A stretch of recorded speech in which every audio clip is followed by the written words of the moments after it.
一个简单的问题，却让 WNBA 球员和教练都不敢正面回答。今天的中文单字是懦夫、归属感、公信力。So the WNBA is going through an existential crisis because they have to deal with the fact that there are people out there, like this is, by the way, this is a super majority opinion. Like the overwhelming majority of Americans, it's like a 90-10 issue basically, think that biological men shouldn't compete in women's sports. So it's not like this is a 60-40 issue even. It's not a 50-50 issue. This is like an overwhelming percentage of people support this. Caitlin Clark dodges the question on protecting women's sports. I think it's for leagues and the governing bodies to work with their athletes to find solutions, but our focus is on basketball, and that's what we talk about and how we can get wins, and obviously we didn't do that tonight, so need to find an area to improve in that way. Do you have any, reaction to the... I just answered for you. They don't want to talk about this. Caitlin Clark might be the biggest coward in the history of sports. She refuses to say anything other than the anti-white racism she's been subjected to since coming into the league. She punts on the trans question, which is the easiest question you could ever be asked. I think it's so funny to see this happen. Oh, here we go. Coming out of the break, one of the big news stories has been Sophie Cunningham and the protests for her and protests against her. And, they had a national televised game today. Wondering just, what do you think about it? Do you think that's good for the league? Does it detract from the basketball? I'm just wondering what your opinion is. Thank you for that question. For me, sports is about belonging. It's about inclusivity. It's about allowing everyone to be their authentic self. So I'm all about women, little girls deserving to play, and that includes trans women. So I'm all about inclusivity. I'm not kidding about this. I am prepared to buy a WNBA expansion franchise and locate them in Nashville. I pledge to have a 100% trans team, all men who identify as women. I will also employ a 100% trans coaching staff, the most inclusive team in history. I think that these people are going to need to literally get the shit beaten out of them by trans people in the same sport that they're competing in order for them to realize how wrong they are. These people are so obnoxious and so annoying. It's crazy that it's happening. I do really hope that people keep pressing them on this. It's so embarrassing to see this happen. What's your stance? What is your stance on men or athletes who test as biological male participating in women's sports? What's your personal stance?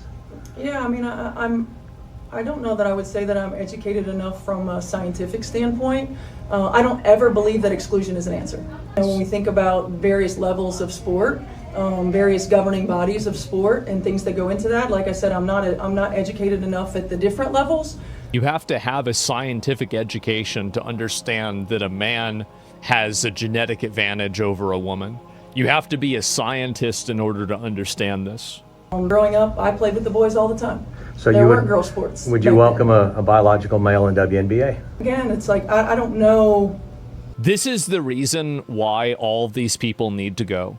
It's because they are enforcing a false hyper reality that everybody knows is wrong. Everybody knows a trans woman is not going to be the same thing as a biological woman. I think it's a totally different scenario.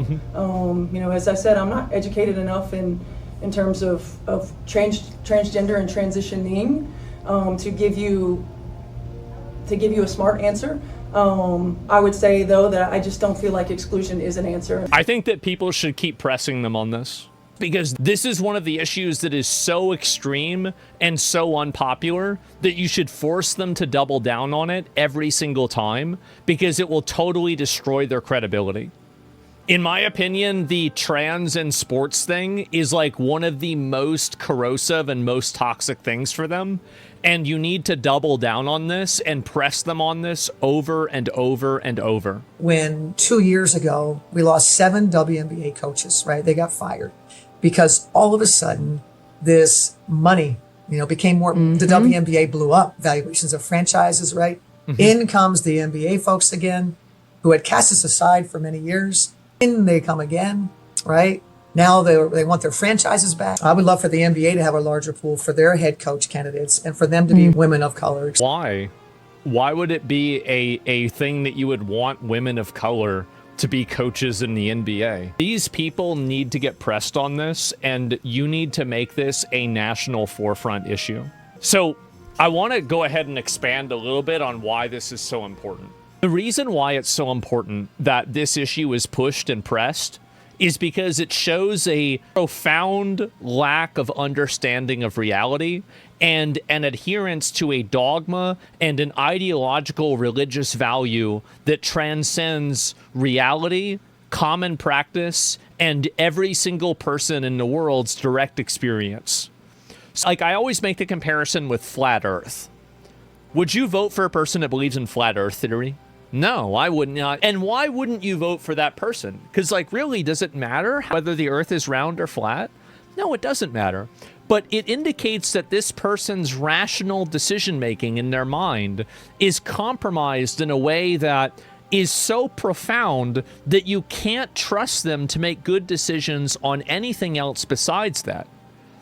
This is a poor judgment decision that is so embarrassing and so stupid that it's so you can't trust anything else coming out of somebody's mouth after they say the Earth is flat. And this is the same thing, and it is a frame indicator of a poisoned mind, and a person that thinks this way cannot be allowed to have power or control over anything. This person is preferencing an ideological dogma over an observable reality that every single person on the planet knows is real. That's scary. You don't want cultists running a government. This is very scary. That's the reason why it matters so much. 好，影片结束了，来公布今天的答案。懦夫 coward， 归属感 belonging， 公信力 credibility，